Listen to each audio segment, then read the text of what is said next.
ऋषि सुखदेव जी महाराज कहते हैं, परीक्षित अब आगे का सृष्टि विषयक चरित्र सुनो। सविता की पत्नी प्रश्नी के गर्भ से 8 संतानें हुई। सावित्री, व्याहृति, त्रयी, अग्निहोत्र, पशु, सोम, चातुर्मास्य, पंच महायज्ञ। भग की पत्नी सिद्धि ने महिमा, विभु और प्रभु ये 3 पुत्र और आशीष नाम की एक कन्या उत्पन्न की। यह कन्या बड़ी सुंदरी और सदाचारिणी थी। धाता की 4 पत्नियां कुहू, शिनी वाली, राका और अनुमति, इनसे सायं, दर्श, प्रातः और पूर्णमास ये 4 पुत्र हुए। धाता के छोटे भाई का नाम था विधाता, उनकी पत्नी क्रिया थी, उससे पुरुष नाम के 5 अग्नियों की उत्पत्ति हुई। वरुण जी की पत्नी का नाम चर्षणी था, उससे भृगु जी ने जन्म ग्रहण किया। इसके पहले वे ब्रह्मा जी के पुत्र थे, फिर वरुण जी की पत्नी चर्षणी से भृगु जी ने जन्म लिया। महायोगी वाल्मीकि जी वरुण जी के पुत्र थे। वाल्मीकि से पैदा होने के कारण उनका नाम वाल्मीकि पड़ा। उर्वशी को देखकर मित्र और वरुण दोनों का जो वीर स्खलित हो गया, उसे घड़े में रख दिया गया। उस घड़े से जो बालक पैदा हुआ वो महर्षि अगस्त जी, कुंभज ऋषि इसीलिए कहते हैं। मित्र और वरुण 2 ऋषियों का, तो इसलिए 2 ऋषि प्रकट हुए, कुंभज ऋषि अगस्त जी और वशिष्ठ जी। मित्र की पत्नी रेवती, उनके 3 पुत्र हुए, उत्सर्ग, अरिष्ट और पीपल।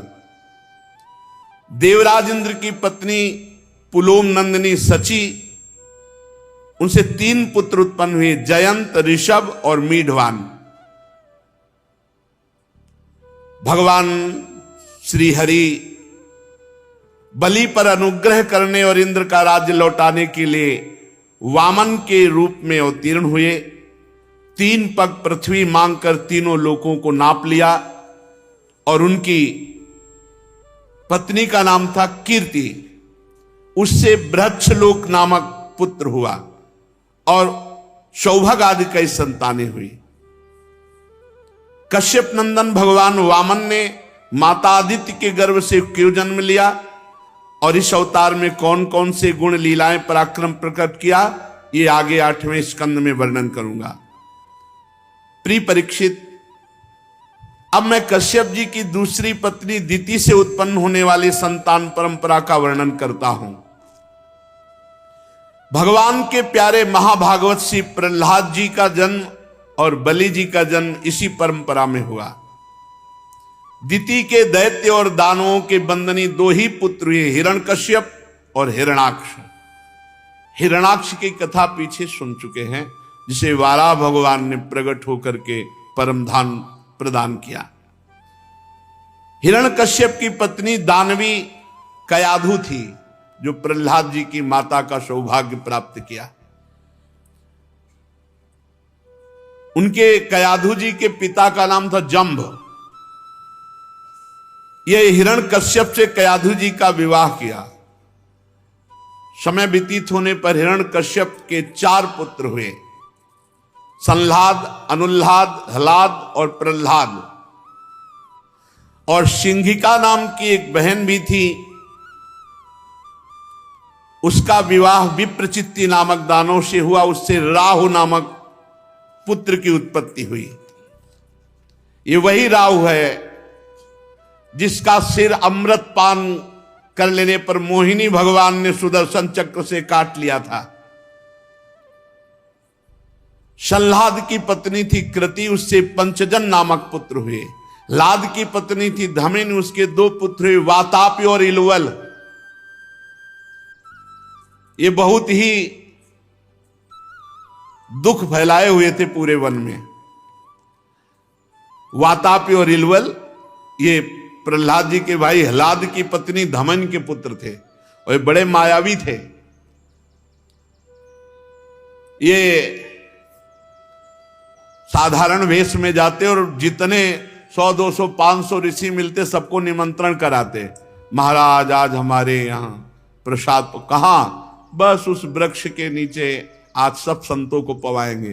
तो ऋषि मुनियों के सामने ऐसी श्रद्धा प्रकट करते, सब ऋषि मुनि जाते तो वातापी को पका करके अपने भाई को, मायावी थे, और भोजन में मिला दे। मान लो 500 ऋषियों के भोजन में एक वातापी का, एक शरीर का तो किसी को पता नहीं चलता। और जब सब ऋषि खा पी के निकलते, ता पुकारता वातापी, तो सबके फटाक फटाक फटाक पे फट जाते और वातापी इकट्ठा होकर, हाँ भाई 500 ऋषि को मार दिया एक बार में। अब पूरे वन में ऋषियों का अभाव होता चला गया।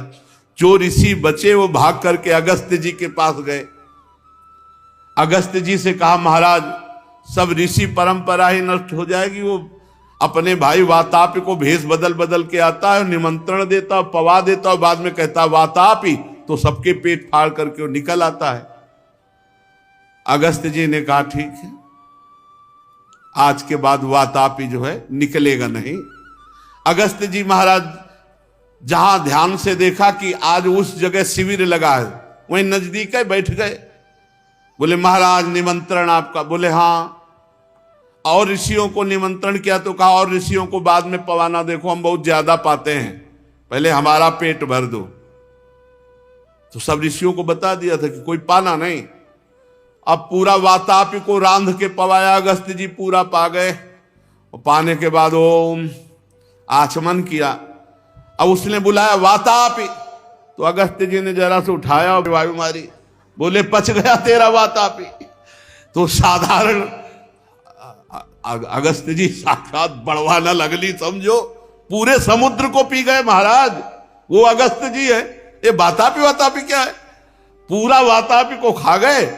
अब इलवल ने पूरा पुकारा जैसे उसका अभ्यास था, भैया वातापी। अगस्त्य जी ने उठाया, अपान वायु मारी, भर से बोले गया वातापी, पच गया तेरा। तो इलवल ने महर्षि अगस्त्य के आतिथ्य समय वातापी को पकार कर उन्हें खिला दिया, पच गए। प्रहलाद जी के दूसरे भाई अनुल्लाद की पत्नी सूर्म्या थी, उसके 2 पुत्र हुए, बाष्कल और महिषासुर, जिस महिषासुर को भगवती दुर्गा जी ने मारा। और प्रहलाद जी के पुत्र हुए विरोचन।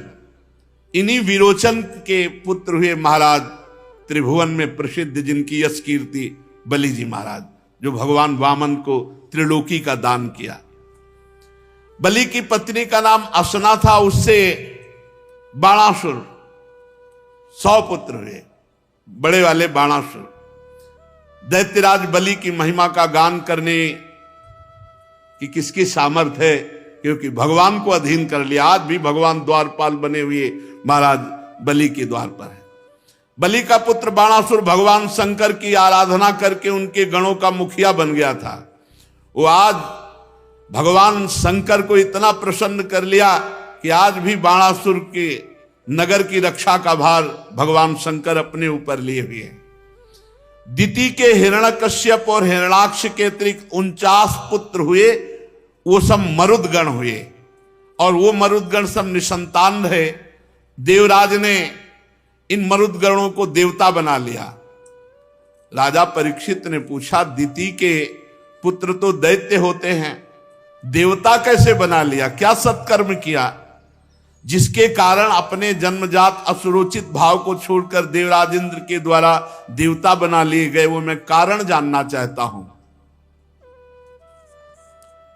श्री सुखदेव जी ने कहा, परीक्षित, भगवान श्री हरि ने इंद्र का पक्ष लेकर दिति के दोनों पुत्र हिरण्यकश्यप और हिरण्याक्ष को जब मार डाला, तो दिति शोक से उद्दीप्त होकर के सोचने लगी कि इंद्र बड़ा विषयी, क्रूर और निर्दयी है। इसने भगवान श्री हरि से मिलकर हमारे दोनों पुत्रों को मरवा डाला।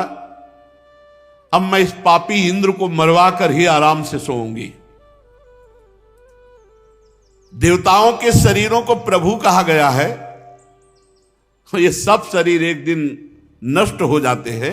ये अपने शरीरों के कारण एक दूसरे से द्वेष करते हैं। मैं समझती हूं इंद्र को बड़ा घमंड है कि मैं त्रिभुवनपति हूं, अब मैं इसका विनाश करूंगी। माता दिति ने, अब मैं वही उपाय करूंगी जिससे मेरे ऐसा पुत्र हो जो इंद्र का घमंड चूर चूर कर दे। दिति ने अपने मन में ऐसा विचार किया और अपने महान सामर्थ्यशाली पति भगवान कश्यप जी की सेवा में विनय पूर्वक, जितेंद्रियता पूर्वक सेवा करने लगी। अपने पति के एक एक भाव के अनुसार सेवा, जब वो समाधि में, जब वो संध्या में, हर सेवा में। कश्यप जी महान ज्ञानी, तपस्वी, सामर्थ्यशाली ऋषि, कहा किस इच्छा से तुम सेवा कर रही हो हमारी, क्या चाहिए? क्योंकि तुम्हारी जो इस समय वृत्ति है वो ये बता रही कि तुम किसी लोभ से हमारी सेवा कर रहे हो। पत्नी तो हो पर इस समय कुछ विशेष तुम्हारी इच्छा है, क्या चाहते हो? उन्होंने कहा भगवान आप तो जानते हो, मैं आपसे क्या कहूं। तो उन्होंने कहा मैं तुम पर प्रसन्न हूं, मांग लो क्या चाहते हो। और जब मैं प्रसन्न हूं तो कोई ऐसी वस्तु नहीं जो तुम्हें दे न सकूं। क्या चाहिए तुम्हें? और इन्हीं के पुत्र देवता भी, देवराज इंद्र भी है, कश्यप जी की, अदिति के। कश्यप अदिति से देवता और कश्यप दिति से दैत्य। कल्याणी तुम्हें जो मांगना है मांग लो। दिति ने कहा ब्राह्मण, देवराज इंद्र ने श्री हरि से मिलकर हमारे दोनों पुत्रों को मरवा डाला। मैं चाहती हूं आपके द्वारा वैसा पुत्र पैदा हो जो ललकार कर देवराज इंद्र को मार डाले। कश्यप जी एकदम गंभीर हो गए कि अरे ये क्या मांग लिया इसने। खिन्न हो गए, मन ही मन कहने लगे अरे ये क्या, मैं इतना ज्ञानी होते हुए भी मैं समझ नहीं पाया। देखो तो सही, त्रिरूपणी माया ने मेरे से क्या मांग लिया। देवराज इंद्र त्रिभुवनपति का वध और मेरा बेटा है। अगर भजन के बल से रोक ले तो रोक ले, नहीं ईर्ष्या इतना प्रबल। देखा ना आपने कल, ईर्ष्या कृतद्युति के लाडले राजकुमार को जहर दे दिया सब मिलकर के। बहुत जोर की ईर्ष्या होती। ईर्ष्या में अपना नाश नहीं दिखाई देता है सामने वाले का। मुझ मूड को धिक्कार है, मैं कैसे फंस गया। अब देना पड़ेगा जो मांगेगी। शरत पद्मोत्सवम वक्तम वचश्च श्रवणामृतम हृदयम क्षुरधाराभम स्त्रीणाम को वेद चेष्टितम। इनका मुख तो खिला हुआ कमल जैसा, वाणी श्रवण में अमृत जैसी और हृदय में क्षुरधारा। इनकी चेष्टाओं को कैसे जाना जा सकता है। मुझे पहनी धार से काट दिया, अब मैं क्या उत्तर दूं। क्योंकि मैंने कहा कि मुझ जैसे समर्थ पुरुष से मांगने पर कोई खाली नहीं जा सकता। बोलो आज देवी क्या चाहती हो? तो कहा इंद्र को मारने वाला पुत्र चाहती हो। और इंद्र बड़े बेटा है, अपने ही बेटा का। भाई कश्यप जी तो पिता ही है ना। मैं कैसा बोल गया कठपुतली की तरह। ये मुझसे प्यार व्यार कुछ नहीं कर रही थी, ये तो देवराज इंद्र को मरवा डालना चाहती है। अब क्या करूं, मैं तो कह चुका हूं, मेरी बात कभी व्यर्थ नहीं होती, मिथ्या नहीं होती। और इंद्र का वध होने नहीं दूंगा क्योंकि त्रिभुवनपति है। क्या युक्ति करूं? कश्यप जी मन ही मन बहुत खिन्न हो गए और रुष्ट होकर दिति से कहा कल्याणी तुमने जो मांगा वो पूर्ण होगा, लेकिन एक व्रत है। 1 वर्ष तक तुम पूरी पवित्र रहोगी। अगर 1 सेकंड के लिए भी अपवित्र हुई तो फिर वो इंद्र का मित्र बन जाएगा, इंद्र का वध करने वाला नहीं रहेगा। 1 क्षण भी अगर अपवित्र रही, त्रुटि हुई व्रत में, तो इंद्र का मित्र बन जाएगा। मेरे बताए हुए व्रत का पालन। दिति ने कहा पूरा पालन करूंगी, एक क्षण कभी अपवित्र नहीं रहूंगी। बोलिए आप क्या क्या नियम पालन करना है व्रत में। कश्यप जी बहुत सावधान।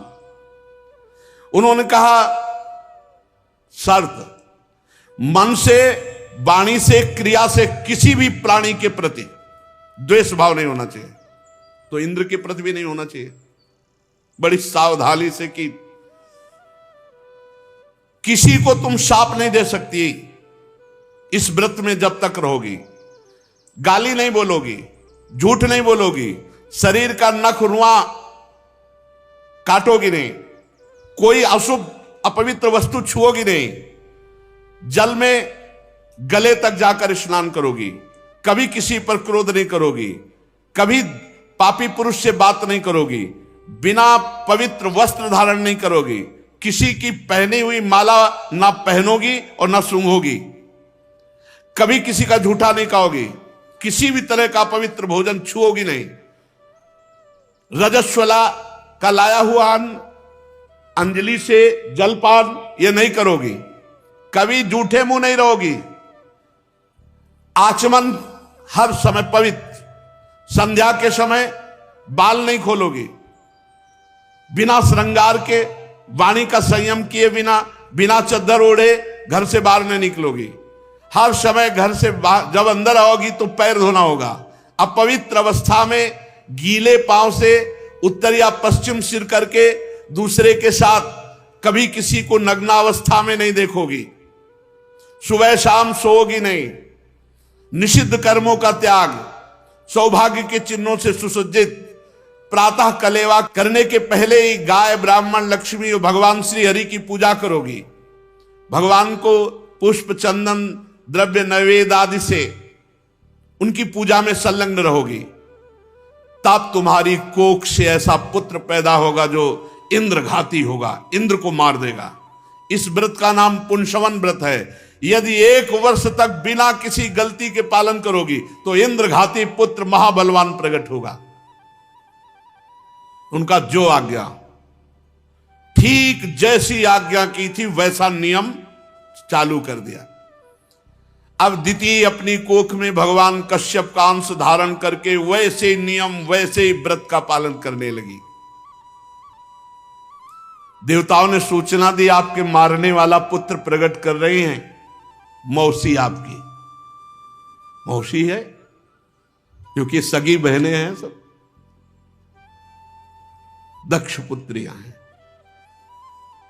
अब देवराज इंद्र ने तत्काल वेश परिवर्तन किया और आश्रम पर एक सेवक के रूप में, पवित्र सेवक के रूप में आए और कहा मुझे कोई वेतन नहीं चाहिए, बस मेरा सौभाग्य होगा आप मेरी मां जैसी हैं, आपकी सेवा करने का अवसर मिले। तो उन्होंने सेवा में लगाया। भगवान की पूजन के लिए फूल, फल, कंद मूल, सविधा, पुष्प, पत्ते, दूब, मिट्टी, जल ये ला करके देने, इतनी सेवाएं। जैसे बहलिया हरिन पर शिकार करने के लिए दृष्टि डालता है, वैसे देवराज इंद्र कपट का वेश धारण कर सेवक का केवल गलती देखने के लिए, कोई भी त्रुटि हो और मैं गर्भ का नाश कर दूं। सेवा में सदैव पैनी दृष्टि रखते कि मौसी कभी अपवित्र हो और इनके गर्भ के टुकड़े टुकड़े कर दूं। पूर्ववत सेवा में, आप तो समय काफी निकल गया, कोई त्रुटि नहीं। देवराज इंद्र के होश उड़ गए, मारा गया, क्योंकि देवी पूरे नियम से कर रहे हो, इनका जो पुत्र होगा मार डालेगा, क्योंकि कश्यप जी ने वरदान दिया है। ऐसा क्या उपाय करूं? वो बड़ी सूक्ष्मता से नियमों का दर्शन कर रहे थे। तो नियम 1 वर्ष तक नियम पालन कर, दुबली हो गई थी और गर्भ भी था। तो भगवान की इच्छा से एक दिन जूठे मुंह, आचमन किए बिना, पैर धोए बिना ही ऐसी नींद आई कि जूठे मुंह ही सो गई। जे ही सो गई, इंद्र ने देखा बड़ा बढ़िया अवसर है, झटपट योग बल से गर्भ में प्रवेश कर गए और वहां जाकर दिव्य सोने के समान चमकते हुए उस गर्भ के वज्र के द्वारा 7 टुकड़े किए। जो इस 7 टुकड़े किए तो 7 बालक होकर वो गर्भ रोने लगा। तो उनका मत रो रो क्यों रहा है, हल्ला क्यों मचा रहे? 7 बार काट दिया, 7 बालक बन गए। तब कहा मत रो। फिर जब वो बालक चुप हुए तो एक एक के साथ साथ फिर काट दिए। तो 7 सते 49 होकर रोने लगे। अब वो तो दिव्य गर्भ है। देवराज इंद्र से कहा तुम मुझे क्यों मार रहे हो? जब 49 हुए तो बोले पिताश्री ने माताश्री की इच्छा पूर्ति की कि तुम हमारा वध करोगे। बोले पहले हमारा नाम रखो। तो बोले हमने तुम्हें कहा मत रो, तो मरुदगण तुम्हारा नाम होगा। बोले हम तुम दोस्त हो जाते, काहे को मारते हो? हम नहीं मारेंगे तुम्हें, क्योंकि महाराज कश्यप जी ने कहा था जब तुम नियम भंग कर दोगी तो इंद्र घाती ना होके वो इंद्र का मित्र हो जाएगा। तो मित्र हो गए। तब इंद्र ने अपने प्रिय पार्षद बना लिए मरुदगणों को, और ये 49 मरुदगण हरिपेरित तेहियो सर चले मरुत 49 अट्टहास कर गरजा कपि बड़ी लाग। ये लंका में जब आग लगा रहे थे यही मरुदगण। परीक्षित, जैसे अश्वत्थामा के ब्रह्मास्त्र से गर्भ में तुम्हारा कुछ नहीं बिगड़ा, ऐसे ही भगवान श्री हरि की आराधना का प्रभाव तो देखो कि गर्भ के इतने टुकड़े कर दिए गए पर कोई भी गर्भ का हिस्सा मरा नहीं, वो सब के सब देवता बन गए। ये आश्चर्य की बात नहीं है, हरि की आराधना में बड़ी सामर्थ्य है। वो सब देवता स्वरूप 49 हो गए। 1 वर्ष की आराधना का ये फल हुआ। तत्काल सोमपाई देवता बना लिया मरुदगणों को। जब दिति की आंख खुली तो देखा कि 50 सामने खड़े हैं, 49 वो देवराज इंद्र। दिति ने कहा है कैसे? तो इंद्र ने कहा माता श्री, कोई सेवक फल फूल लाने वाला और कोई नहीं था, हम ही थे। हम आपकी त्रुटि देख रहे थे, त्रुटि देखा तो ये ऐसा कृत्य किया, वे सब के सब अब मेरे मित्र बन गए, क्योंकि पिताश्री ने कहा था आप त्रुटि करोगी तो ये आपके मित्र बन जाए, इंद्र के मित्र बन जाएंगे। तो अब आशीर्वाद दो, हम 50 आपके हैं। कहा बेटा मेरा द्वेष नष्ट हो गया तुम्हारी इस चेष्टा से, कठिन व्रत का पालन किया है, इसलिए जाओ निर्भय हो जाओ। अब मेरी तरफ से तुम्हें कोई भय नहीं है। मैंने तो एक पुत्र के लिए संकल्प किया था, भगवान ने मुझे 49 पुत्र दिए, 50वां आप भी तो मेरे पुत्र हो। भाव बदल गया। बेटा तुम पर भगवान की बड़ी कृपा है। इंद्र ने कहा माता मेरे पर नाराज मत होना, मेरा इसमें दोष मत मानना, क्योंकि मैं भी पुत्र हूं। आपके गर्भ में प्रवेश हुआ और गर्भ में प्रवेश होकर इनके खंड खंड किए। इस रहस्य को आप जानिए और मेरे को अपराधी मत मानना कि मैं आपके गर्भ में क्यों प्रवेश हुआ, क्योंकि मौसी हो, मां के समान हो, तो इसमें मेरा कोई दोष नहीं लगता। मेरी स्नेहमयी जननी तुम पूज्या हो, भले मैंने मूर्खता की पर आप मेरी इस अपराध को क्षमा करना। परीक्षित, देवराज इंद्र के शुद्ध भाव से संतुष्ट होकर माता ने उन्हें आशीर्वाद दिया। वो 49 मरुदगणों को साथ लेकर स्वर्ग चले गए। ये मरुदगणों के जन्म का मंगल में जो चरित्र सुनता है उसके पाप नष्ट होते हैं और वो भगवान की भक्ति को प्राप्त होता है। राजा परीक्षित ने पूछा भगवान आपने अभी अभी पुंसवन व्रत का वर्णन किया, कहा उससे भगवान प्रसन्न हो जाते हैं और जो चाहेगा वो संतान, पत्नी, धन, जो चाहेगा इस पुंसवन व्रत से प्राप्त हो जाएगा। अब 1 वर्ष का है पुंसवन व्रत, रहो जिनको संतान चाहिए, नहीं जंतुर बंद होएंगे, जो मेहनत नहीं करेंगे, तपस्या नहीं करेंगे, कष्ट नहीं सहेंगे। अरे प्रारब्ध का क्षय होता है जब आप तप करते हैं, व्रत करते हैं, अनुष्ठान करते हैं, पुत्रष्टि यज्ञ करते हैं, तो उससे पापों का नाश होता है, प्रारब्ध बदलता है। अब ऐसे वैसे मारे घूम रहे, प्रश्न करते हैं, कई बार हमको बताते हैं कि संतान नहीं है, पत्नी नहीं है, तो भजन करो। भगवान ने बढ़िया दिया, मोह में फंसने का अवसर नहीं दिया। बाबा जी से प्रश्न करोगे तो और क्या, भजन करो, डट के भजन करो। गोपाल जी को अपना पुत्र मान लो, हो गया। अगर तुम्हारे अंदर ये भावना है कि हमें पुत्र चाहिए तो भगवान गोपाल जी को मान लो, हरि को मान लो अपना पुत्र। हो तो वात्सल्य भाव से, भगवान के सिवा इस जीवन का कोई सार नहीं। करो अनुष्ठान, अगर चाहिए ही तो। पत्नी चाहिए तो 10,000 वर्ष तपस्या की थी करदम जी ले, तो देवहूति जी मिली थी, तो चलो तुम 10 साल करो। ये पुंसवन व्रत है, बता रहे हैं जिसको लड़का चाहिए तो ले पुंसवन व्रत करो 1 साल। पुंसवन व्रत बहुत संयम से रहो, जितेंद्रियता से रहो तो बात समझ में आवे। अरे 10,000 वर्ष ब्रह्मचर्य रहकर जब तो बोले गरुण देव जी, अरुण देव जी ऐसे पैदा हो रहे भगवान के वाहन। भगवत विमुखता के कारण जीव जो है निकृष्टता को पहुंचता है। जो चाहिए वो मिल जाएगा। 1 वर्ष का है, नियम सुन ले, उसके अनुसार रहे हो। पुंसवन व्रत, अगर अपना पुत्र चाहना हो तो पुंसवन व्रत बता रहे हैं यहां सुखदेव जी, सुन लो। जिसको पुत्र चाहिए पहले तो पतिव्रता होनी चाहिए। ये बॉयफ्रेंड गर्लफ्रेंड वाली पतिव्रता कैसे रहेगी? सही बात बताओ, पतिव्रता रहेंगे? पतिव्रता तो वो कि जिन्होंने सपने हुआन पुरुष जग नाही, उत्तम के बस अस मन माही। कितना पवित्र जीवन, जिसको हाथ दे दिया जीवन उसका निर्वाह किया। बड़ा पवित्र जीवन, बड़े पवित्रता में बड़ी समस्या है। लिव इन रिलेशन की बड़ी समस्या है। ये गर्लफ्रेंड बॉयफ्रेंड की तो पतिव्रता कहां से? ये तो भारत भूमि में पता नहीं कहां का संक्रामक रोग आ गया है। नहीं, भारत में ये सब नहीं था। अपने स्कूल तक नहीं था। अपने लोग जब स्कूल में पढ़ रहे थे तो ऐसा ज्ञान ही नहीं था भाई, ऐसा ज्ञान ही नहीं था कि मतलब ये तो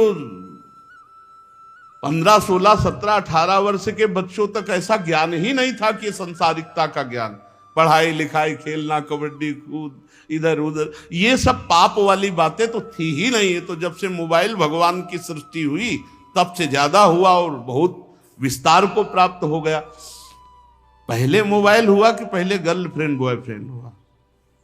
पहले मोबाइल हुआ होगा, हमें लगता है, क्योंकि दोनों चीजें हमारे समय में नहीं थी। ना मोबाइल था, मोबाइल को बहुत 30 वर्ष हुए होंगे, 30 वर्ष हुए होंगे, तब तक मोबाइल तो नहीं था। 30-35 वर्ष से ज्यादा इसकी सृष्टि नहीं है। और ये सुनने को अभी बादई में हमको मिला है, यहाँ वहां तो कभी था ही नहीं। स्कूल पीरियड में भी नहीं था ये सब पापाचार वाले गर्लफ्रेंड बॉयफ्रेंड नहीं था। सब जाते थे स्कूल, पढ़ाई लिखाई सब, और एक दिमाग की पवित्रता रहती थी। गांव में एक दिमाग की पवित्रता रहती थी। यह पवित्रता इन्हीं यंत्रों से घुसी। तो पहली बात तो पतिव्रता होना चाहिए। पतिव्रता 4 प्रकार की वर्णन की है अनुसुईया जी ने सीता जी को। उत्तम पतिव्रता, जिसने जीवन में कभी परपुरुष का स्पर्श नहीं किया और अपने पतिदेव को स्वीकार करके वो ऐसा मानती कि अगर पुरुष है तो केवल मेरे पतिदेव हो, अन्यथा संसार में है ही नहीं कोई पुरुष। उत्तम के बसस मन माही, सपने हुआन पुरुष जगनाई। और मध्यम परपति देखे कैसे, भ्राता पिता पुत्र निज। जो मध्यम पतिव्रता है वो अपने बड़ों को, पुरुषों को पिता के समान, अपने समान तो भाई के समान, छोटे को पुत्र के समान, ऐसा। और धर्म विचार समुझ कुल राही, हमारा धर्म है पतिव्रता, अपने पति की आराधना करना। इसलिए किसी पुरुष की तरफ देखना नहीं है। उसकी दृष्टि में दूसरे पुरुष हैं पर देखना नहीं, क्योंकि हम पतिव्रता है, हमारा धर्म। और चौथी, बिनु अवसर भय ते राह जोई, ऐसा अवसर नहीं मिला और भयभीत होकर पातिव्रत धर्म का निर्वाह कर लिया। ये 4 प्रकार की पतिव्रता कही गई। वो चारों बंदनीय है, चारों बंदनीय है। पर जो आजीवन पवित्रता का निर्वाह, वो चाहे पति हो, पति एक पत्नी हो, और ऐसे पतिव्रता एक पतिव्रत, तो बहुत महान जीवन होता। उनकी जो संतानें होती बड़ी दिव्य होती। पतिदेव की आज्ञा लेकर मार्गशीर्ष शुक्ला प्रतिपदा से इसका आरंभ होता है। मार्गशीर्ष अगहन, कुंवार कि पितर पक्ष चल रहे और आगे कार्तिक और फिर अगहन। तैयार हो जाओ, 1.5 महीना बाद है शुरू।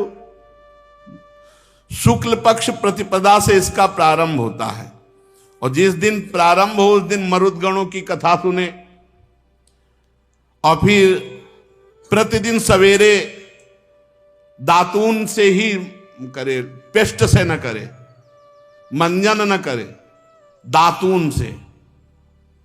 श्वेत वस्त्र धारण करे, कोई स्वर्ण आभूषण न पहने। प्रातः काल भगवान श्री हरि की पूजा जब तक ना कर ले तब तक पानी न पिए और भगवान से भी पूजा करने के बाद प्रार्थना करे कि हे प्रभु पूर्ण काम, आपको किसी से कुछ लेना देना नहीं है, समस्त विभूतियों के स्वामी, सकल सिद्धियों के स्वामी, आपको बार बार नमस्कार।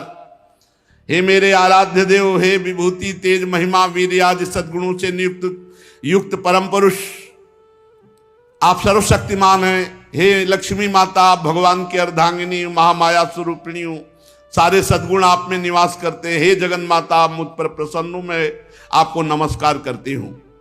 लक्ष्मी जी और भगवान श्री हरि की आराधना करें और इसके बाद ओम नमो भगवते महापुरुषाय महानुभावाय महाविभूति पतये सा महाविभूति भीर बली मुपहराणी,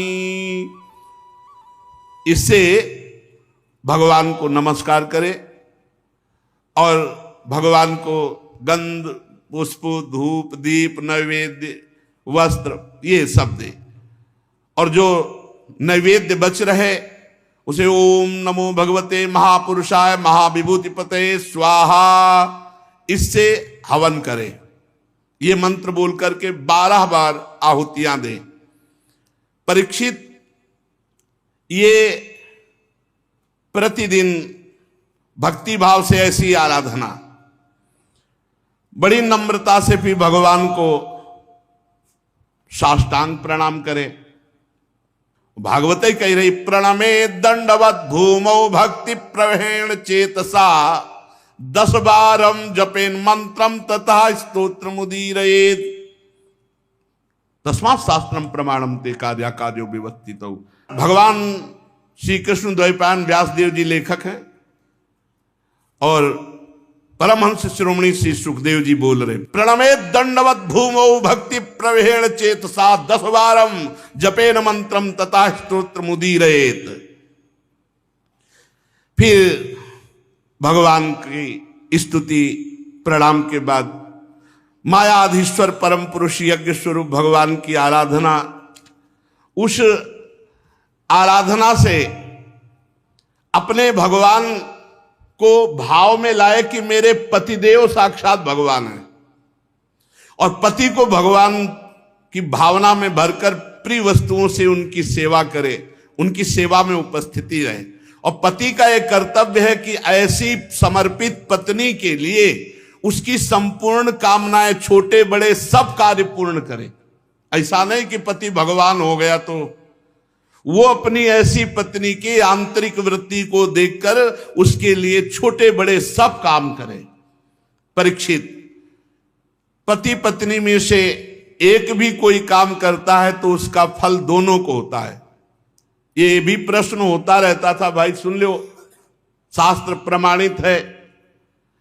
कह रहे हैं कृतमेक तरेणापि दंपत्योरि भयोरपि पत्न्याम कुर्याद नारहायाम पतिरेतत समाहिता। यदि पति पत्नी दोनों में से कोई एक भी धर्म कार्य करता है तो दोनों को फल प्राप्त होता है। पत्नी धर्म का कार्य करती तो पति को प्राप्त होता है, पति प्राप्त करता है धर्म का कार्य फल जो, तो वो पत्नी को भी मिलता है। और प्रायः यही कहा जाता था कि पत्नी जो करेगी उसको तो वो मिलेगा ही और पति जो करेगा उसका आधा मिल जाएगा, ऐसा। लेकिन ऐसा नहीं, दोनों हैं। पति पत्नी में से एक भी कोई धर्म का कार्य करता है तो उसका फल दोनों का मिलता है। तो ध्यान रखो, अधर्म का भी कार्य तो फिर दुर्गति भी होगी। पति पत्नी में से एक भी कोई, इसलिए दोनों सावधान होकर के धर्म में जीवन व्यतीत करें। इसलिए यदि पत्नी रजो धर्म आदि के समय व्रत करने अयोग्य हो तो बड़ी एकाग्रता से फिर व्रत की पूर्णता पति करे।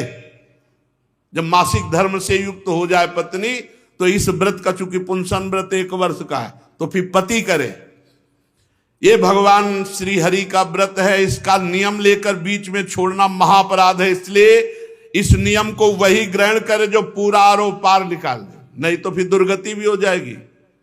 प्रतिदिन माला चंदन नैवेद्य आभूषण से श्री हरि की पूजा करे, ब्रह्म ऋषियों की पूजा करे और भगवान की स्तुति, इस तरह 12 महीने तक पूरे साल भर इस व्रत को रहे।